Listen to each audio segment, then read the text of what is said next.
Hello, and welcome back to another episode of I'm Unemployed and I have nothing to do but film content. Hi everybody, my name is Maddie and welcome back to my channel, or thanks for joining us if you're new here.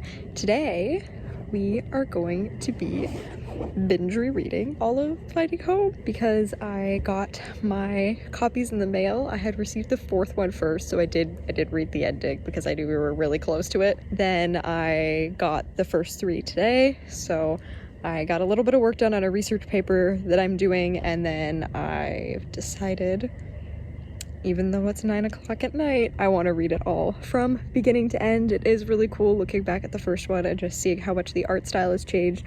I only brought the first two out here with me, so I will show you that and the stickers and everything that I got once I head back inside. This comic means a lot to me and it gives me a lot of feelings, so I think it'll be interesting to now reflect on it as a whole piece and the journey that I've been on watching it grow over the last year and a half, I think it's been, since I found it, and it's crazy to think that it's coming to an end. So I'm outside, I've got the quilt, hot chocolate with marshmallows, and we're gonna dive right in. Volume 1, The Traveler. I realized I didn't tell you what the book is about. So the book follows Chepe and Yannick, or Chepe and Janik, I don't know. We were talking about it in the Discord server for this the other day, and we realized everyone's got different opinions, so we could not form a majority consensus. But essentially the two of them meet on the road while Yannick is heading home and Chepe decides to help him. Yannick is human and Chepe is half fae, half human. So he has vines kind of for hair, and he grows different flowers for different emotions. Chepe is recovering from an abusive relationship and he's really struggling to make connections with new people. That's something that he is trying to get better at. And so him and Yannick kind of form this unlikely friendship, but they both have kind of their own barriers or resistance to trying to get to know each other. And that's kind of where the journey takes us. Alright, I think I'm about halfway through the first book, but this moment. How do you make this taste so good? You like it when I put a lot of honey in it. I picked up extra at the border. Just for me? Well, yeah, that's really very kind. It's no big deal. No, really, thank you. And then, I wonder when someone last did something nice for you. And I think that's something that's really coming through at the beginning, is how defensive Chepe is because of his past, that he's always assuming that Yannick is coming at something from a bad place or having a negative opinion or judging him in some way, because that's what he's learned from the people that he had in his life. And seeing how they're both kind of currently in their own heads, not really getting along, but then there's these little quiet moments that happen that start to build their friendship. We've met Ishan, the little fucker. Something I didn't remember the first time through that I'm really hitting on me now is, so Chepe can't, hold a job or go to the university because he's fae, because they're racist. And Priya is a human who ends up taking him under her wing, and that's why he's out traveling, is because he does a lot of the research for her, but her name and everything goes on the publications. And at the end of every chapter there's letters back and forth between them, and she's really pushing to be hey, are you eating? Are your nightmares bad? What can I do to help you? And he pushes her away, which is something that I knew he did with Yannick. I just got to a scene where he's nightmares and Yannick's you can talk to me about it, and he just kind of shuts down, I think as a safety measure. And it's something that he does with Priya too, is she's I'm not just your business partner, I'm also your friend. And he straight up signs this letter, your faithful employee, and need I remind you, partner in business alone, which is kind of a dick thing to do, but also makes a lot more sense once you get his backstory and understand where he's coming from. Alright, it is 10:15 and we are on to book 2. The Healer. I think I'll probably read this one outside too. Or maybe most of it. We'll see. I think it's bigger than the other one and then go in. I am going very slowly. I could definitely read quicker, but I just want to appreciate all of it. Yeah, and it talks about like how Cheppy has this like wall out to the world and he's like, I just kind of like need you to let me in, or like wanting to be let in, and he's like, I don't know if you're gonna do that, but either way I could be there for you. Also, when Yannick finds out, you know, Cheppy told him that they were going the same way, and then he finds out that they're not going the same way. Oof. I like think about that a lot, about how you can have something really awful happen to you and not trust people, but there's still something human inside you that like longs for connection, even if you're too scared to admit it. I have so many feelings and I'm only done book one. But I rather thought it would be an easier promise to keep. I'm not attracted to people very often. I mean it all, only when I know them well. But I mean, that is to say, I'm attracted to people sometimes, if we're already close. Demisexual Cheppy rep? Question mark? Okay, I need to rant about my favorite cell in the entire series, but it's about their first kiss. So if you don't want to see it, skip ahead now. This is it. And I just... So this part that splits and the color tone shows Cheppy and Ishan kissing, which is like taking up the space of him and Yannick kissing, that he's crushing the plant, and then the cell starts to break as it like spirals into flashbacks. And I could write whole fucking essays about this, because a huge reason this comic resonated with me is I've been in a shitty ass relationship, and so much of what Ishan does is this like gaslighting, is like making Cheppy think that he's crazy and it's all in his head, and he does something awful and then turns it around and goes on and says all of the sweetest things, and that he just, you know, wanted to show him off. I wanted to show people how amazing you were, and I love you, and like I don't understand why you're doing this, and just like makes him feel so crazy. And then because Cheppy hasn't been able to deal with it, it's all just like sitting in him, which is also what I did. And, you know, he's using alcohol or different things to cope, and it's just this idea that it's like everything, all of the memories and everything gets so overwhelming sometimes that like I can't make it stop. And I know that feeling so well. Especially when you start to get close to new people, it like flares up inside of you, this like fear that like if I open myself up to them, they're just going to do to me what he did to me. Okay, we're not crying yet.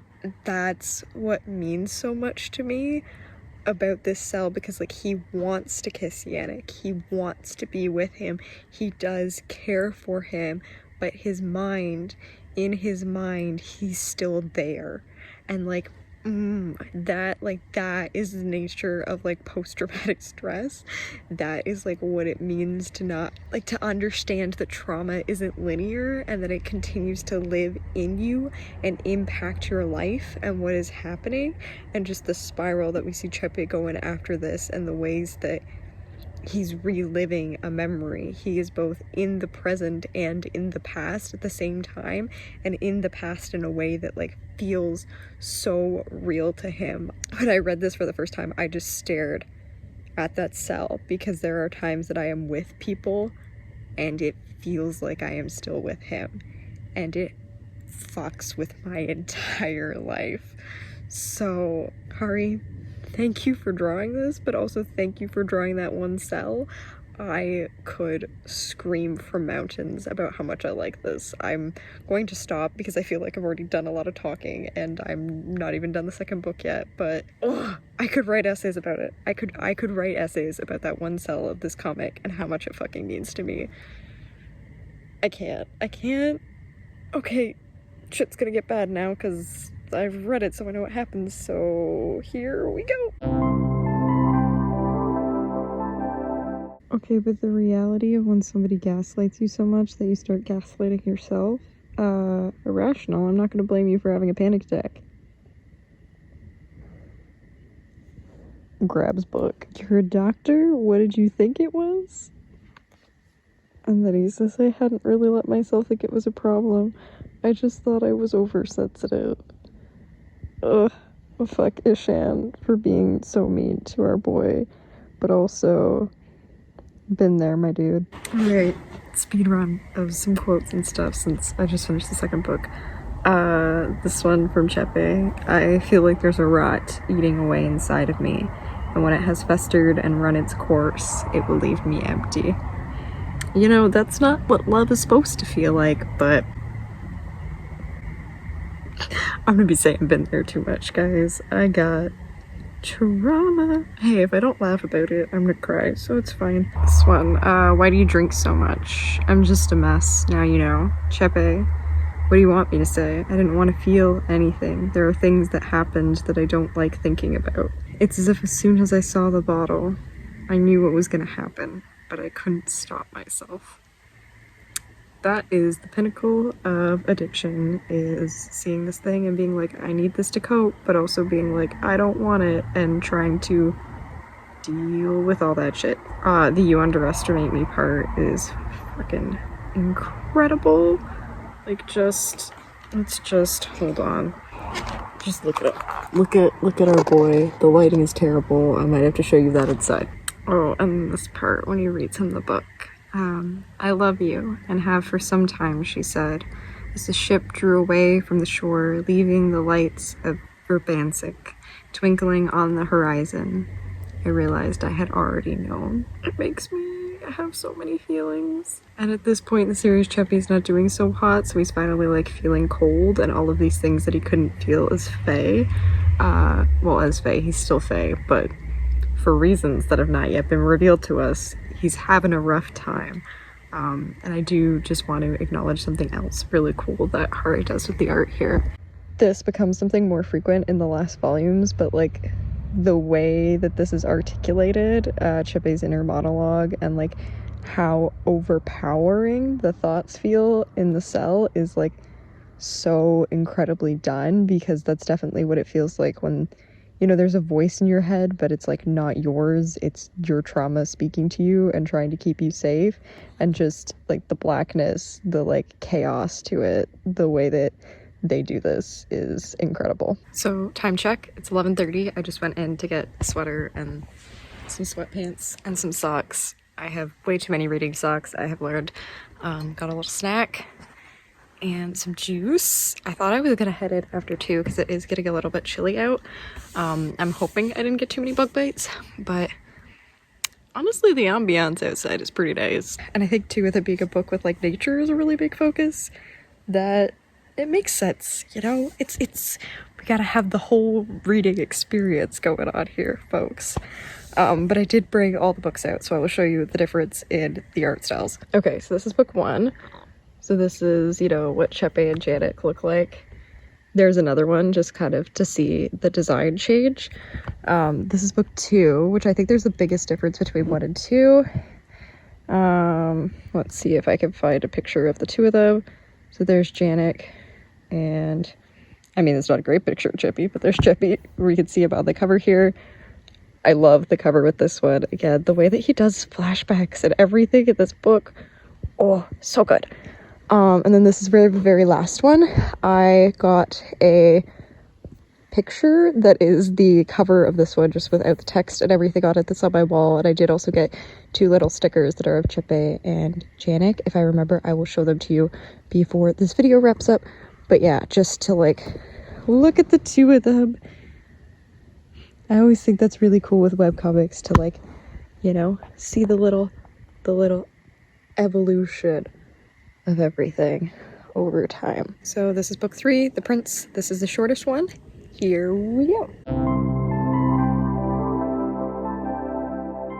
I think something else in this book that I haven't touched on is like the themes of racism and like classism. So like in particular the way that the Fae are treated, and that's something else that Chepe is trying to like deal with, is the fact that, you know, most humans have been shit to him. Like this idea of like, oh, you know, do some little party trick, like you're so exotic, you're so different, you're so out there. And this person who like, it's party they go to, and she's like, oh, all my staff are Fae, and he's like, your staff? Like, you know, it's just all of this some of it is microaggression-y and some of it is just flat out racism, but overall it's kind of like shitty that they don't treat him like a person. They treat him as like some sort of story or some sort of like checkbox or thing that like makes their party better than everyone else's. So that's something else. And then the other thing is that Chepe comes from a family of higher class, right? Because he is the, you know, that's a whole other thing in this, is the fact that they call them princes, and it's like, that's not a thing that we do in our culture, which is something I can relate to because Indian princess, not a thing. Indigenous people don't do the monarchy. You know what the monarchy did to us? We don't do the monarchy. So that's part of the irony of this book being called The Prince, and also part of the genius of it. Oh my god, I'm all over the place. What was I talking about? Oh, right. So Chepe comes from a higher class family, and when he's staying with Ishid, you know, money isn't really a thing that he's ever had to worry about. Same with when they're traveling, he can sell his potions very well to have money, but he's also like very good at living off the land. And that's not something that like Yannick has grown up with or that Yannick has had with him his whole life.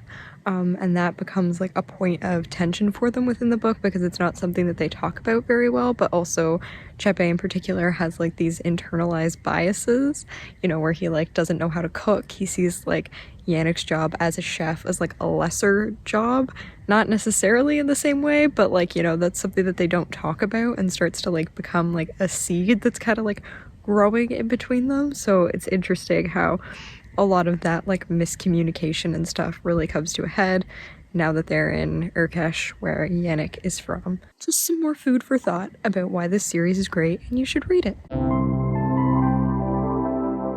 Alright, so it's just after 12 and I just finished book 3, and I feel like I was talking about this, I don't know if it was about this series or something else recently, and it's also kind of driving me a little bit mad that I can't remember what it is. So if I'm repeating myself from another video about a completely different book, sorry. But I do think it is amazing the way that this series deals with mental health issues, but like also holds people accountable. You know, because like being mentally ill and like not being able to communicate, like, you know, struggling and doing things that are not so great is like completely understandable, but also like when you heal you do have to like apologize for those things. You know, it's like it's hard to explain. There is a certain level of accountability for your actions and for the things that you do that hurt people around you, if that makes sense. I'm trying to explain it in a way that doesn't make me seem like I'm like mentally ill people are always responsible for their actions, because in some cases, you know, they're not. If there's like a hallucination or something going on, or like they're not aware of their surroundings, then like we also need to be aware of that they're not doing it with the intention to harm people. Alright, enough on the mental illness spiel, but yeah, that's something that the book does well, and this is something that happens a lot in the 4th book when they start dealing with shit, is it like acknowledges that a lot of what Chepe is doing is because of trauma, but like also acknowledges the ways in which he exacerbates the trauma. But a lot of times that's, you know, when all you know is pain, it's a lot easier to pick at the wound and just keep feeling those same things over and over again. And that's something that happens quite continually within the book, is he keeps seeing all these things and, you know, seeing patterns that aren't necessarily there. And I think that there's like this compounding voice of his anxiety and his trauma in his head telling him no one wants him around, nobody wants him to be there. And this is something that I struggle with a lot. Plus, I'm also agoraphobic, so like small crowded space is not my thing. And, you know, there's a party and he's getting so overwhelmed and he's like, I can't do this. And I just feel for that too, that like you feel so alone but also so overwhelmed with the possibility of your loneliness, and it's just a lot. And Yannick is also very overwhelmed and not doing the communication thing well. There is something for stories where people have to go away to find out how to come back together, and I think that's something that's really cool that this series does well. So I'm on to the last one, The Gardener. Isn't this art fucking gorgeous? And this is the chunkiest of the series, so I've been doing about an hour-ish for all of them, so we'll see. It's just after midnight now whether I'm done by just after 1 and whether I will be sobbing. Stay tuned. Okay, I did say I want to read in nature, but I was just sitting here and I didn't get a video of him before he spooked and ran away, but like a raccoon came up to the deck and then stood up on his hind legs like this and just looked at me, just completely wide-eyed like this in the dark, and then I looked at him and then I think he saw me and just booked it. I heard him coming up for a second. I was like, what the fuck is running at me? Just a raccoon. Just came to say hi. Wanted to hang out, read. Okay, but Yannick's mom finally realizing that he doesn't want to take over the family business and wants to have his own life, and her realizing how much she's fucked up by like not giving him the freedom that he needs and putting all this pressure on him to like be her successor. Anytime parents and books acknowledge their mistakes with their children and own up to it, promise to do better, that's the good shit. That's the shit that just right in the feels. Look at how these panels flow together. Oh, the overlap. The overlap between past and present. I can't. That is a good shit right there. I don't know what it is, but something about Yannick writing, "I'm so sorry I made you unhappy," makes me feel things. Because, like, maybe it's because the person in my life won't admit they fucked shit up. But I think, that's definitely it. I don't know what the word is. There's a certain je ne sais quoi in someone who's willing to accept when they've made a mistake and hurt you and be like, I want to be in your life and I'm sorry that I made you sad, and if you don't want me there, it's fine. But the last thing that I've ever would have wanted to do is make you unhappy. And I'm sorry I did that, and just feelings. Especially since I just read this recently. I shouldn't be having as many feelings, but I'm having all the feelings. It's fine. More notes. There's this bit where Chepe is talking about everything that happens, and he says for a while I was like kind of broken. He talks about like not eating and like being around other people as being painful. I think there's this discourse, you know, with trauma and with emotionally abusive relationships to be like, you're not broken, which I get what they're saying, like, you know, you're still a whole person, but I think there's a power but also like an importance in acknowledging that something broke you. Because at least in that way, the way that it was working in my head with my own experience is people telling me that I was not broken made me feel like what happened to me wasn't that bad. Like, you know, if it didn't actually hurt or didn't actually break me, and being able to acknowledge, no, something in me broke and is broken and is something that I still need to heal, gave me the ability to start to like accept how fucked up the shit that I went through was. So I really appreciate that they give space for that, and space for, I thought our raccoon friend was back, space for healing as a journey and not something that is linear and straightforward. This part fucks me up every time. Yannick tells him, the things that happened to you weren't your fault, Chepe. And he says, I know, but it's hard to feel it. Yup. There is so much I could say, but I think the power in that statement I just need to let sit on its own. And then this other bit also messes me up. Yannick's like, okay, you can't overdo it all the time. And Chepe, he's like, and he doesn't understand why he overdoes it all the time. And Chepe says, because it makes me feel as if I were actually worth something. It feels as if without magic, I'm nobody. I'm just a mess. Why not let healing take its toll? The night I left, Nikolai told me you deserved better, and I couldn't stop thinking about it. Why should I impose myself on you when you deserve someone good and happy and whole? And then Yannick tells him, you're not lacking. You're not missing anything. Feels like you set yourself this high bar you think you fall short of, but no one else can see it, Chepe. I don't know how to tell you. You're important. You're good enough. But it wouldn't matter if you weren't. You don't have to do anything to deserve to exist. Yep, throwing yourself into work as a way of distracting from problems. also a thing that I've done, but also it's like if I'm producing something, then I have value. I think that's a capitalist society thing on top of a trauma thing. And so, in order to have worth, in order to be celebrated, it's probably also a former gifted thing. I need to keep producing shit. It's a lot. But I really appreciate this book being like, no, you need to slow down and take care of yourself. And you don't need to make anything to have value, even if that's a really hard thing to believe and to take time to believe. Alright, we're over halfway there. Time to sob as I get to the end. Okay, so I just turned back to that page and I realized the flowers that Chepe has in his hair after Yannick tells him all this are ones of longing. So, like, he's been longing to hear this from somebody, but also, like, longing to believe it, and, like, longing for a day when he does believe it, and longing that Yannick isn't lying and isn't pulling an Ishan 1-2 punch on him, and just the longing to be loved and appreciated by somebody who sees and adores all of you. And I'm gonna go be a puddle now.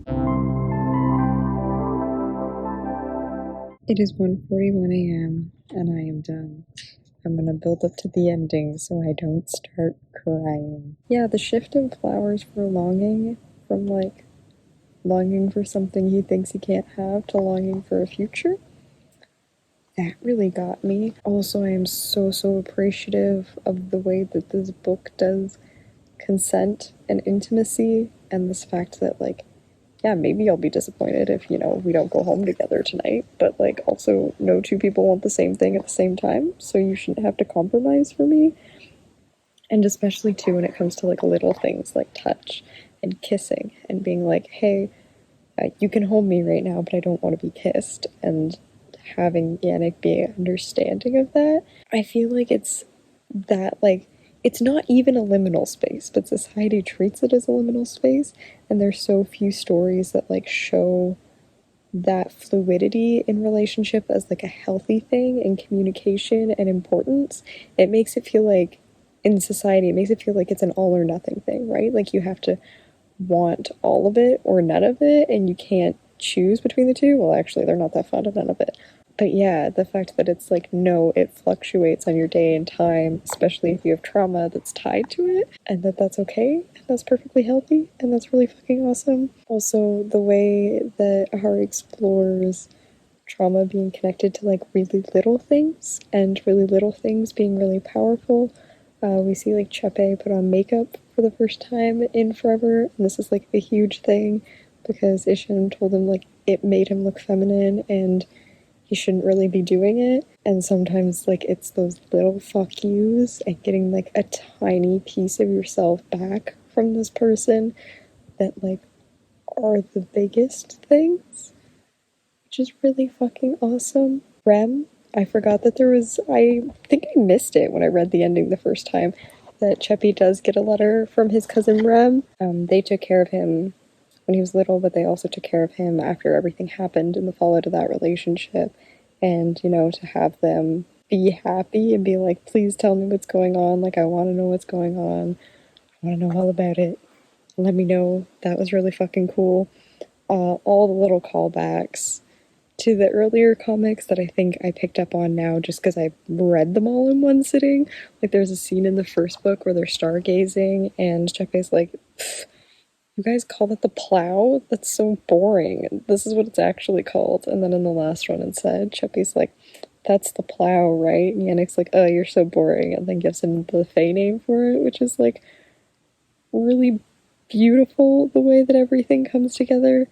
But I do want to talk about the end, and I'm gonna start by reading the end of the author's note. So the end of the author's note says, everyone who's ever sent me a message saying the story makes you feel more seen or less alone, or it helped you keep going, these books were for you. I'm sending you love and hope. Life is being kind to you. And I think that got me. Because the end of this book also in a really amazing way isn't like everything is better now. It's like there's still bad days, but the bad days are less, and that like space inside of him that was filled up with all the emotions from Isham is becoming filled with something newer and something healthier.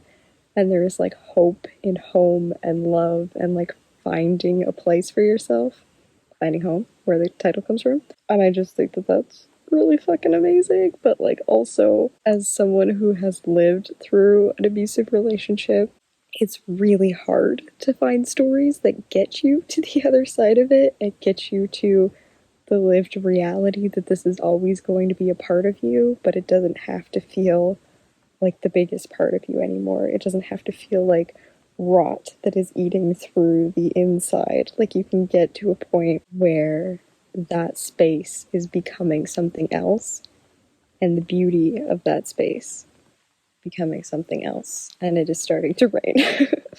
Which I think is fitting. You know, this series is all about like washing clean and having new beginnings. And God, I just love it so much. Like, this was the story that my heart knew it needed, but also didn't know it needed. Like, I think it's a story that I wanted to write, but I don't have the words for yet, if that makes sense.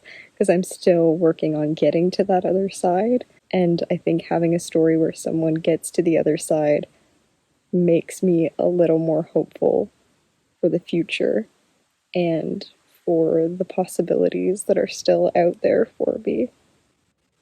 Yeah, something else too that I think is really amazing that I completely forgot about is at the beginning of every book, and this is something that they do on the webcomic, is they break down like the exact content warnings under each individual page, something that I always talk about that webcomics are so much better for than books. So that's really awesome to see how that was translated, and there's also notes in all the books about accessibility-wise. Some of the cursive can be difficult to read, but that's all available online. I love this series so much, and I feel a sense of closure that it has done. The post-reading it depression hasn't hit me too hard yet, but I think that's a testament to how good it is, that like I feel so complete in its narrative that I'm not scrounging up answers or like still having questions. I love this series. Please go and check it out. I don't think it's possible to get physical copies anymore, but it is all still available online. I will link all that good information down below. And yeah, if anyone is struggling, everyone is trying to find their path to recovery, I really recommend reading this book to remind you that you aren't alone. I think that's part of the reason that Last Common got me, because twice, with very particular scenes in the comic, I reached out to Hari over Patreon to be like, I need you to know how important this was for me, to see this narrated as possibility and as a future for myself, and to know that I'm gonna get there someday. And it's okay that it's hard right now, but there's gonna be another side to it. Anyone who's watched this, anyone who's made it this far, I love you all. I appreciate you all being on this journey with me, because a lot of this channel is a journey to healing through books, through building community, through connecting with other people online, and connecting with the parts of myself that I need to spend more time chatting with. I'm gonna slow down the almost 2 a.m. introspection here and get everything else in before it starts pouring, because the most important thing is these books cannot get wet. I love them with my whole heart, and they are to be treasured forever. Very excited to go find a spot for them on my shelf. Thank you so much for watching. I'm a little sad our raccoon friend didn't come back, so I couldn't show him to you. He was very cute. There are, however, people sports racing at 2 a.m. Okay, I was supposed to wrap this up on a wholesome note, and I keep getting away from it. Find the book that is going to make you believe in a future that you didn't know was possible. This was that book for me. If you have a book for you that did that, leave me a comment down below and let me know. I appreciate you. You're not alone. I see you all. I love you. And until the next one, stay kind.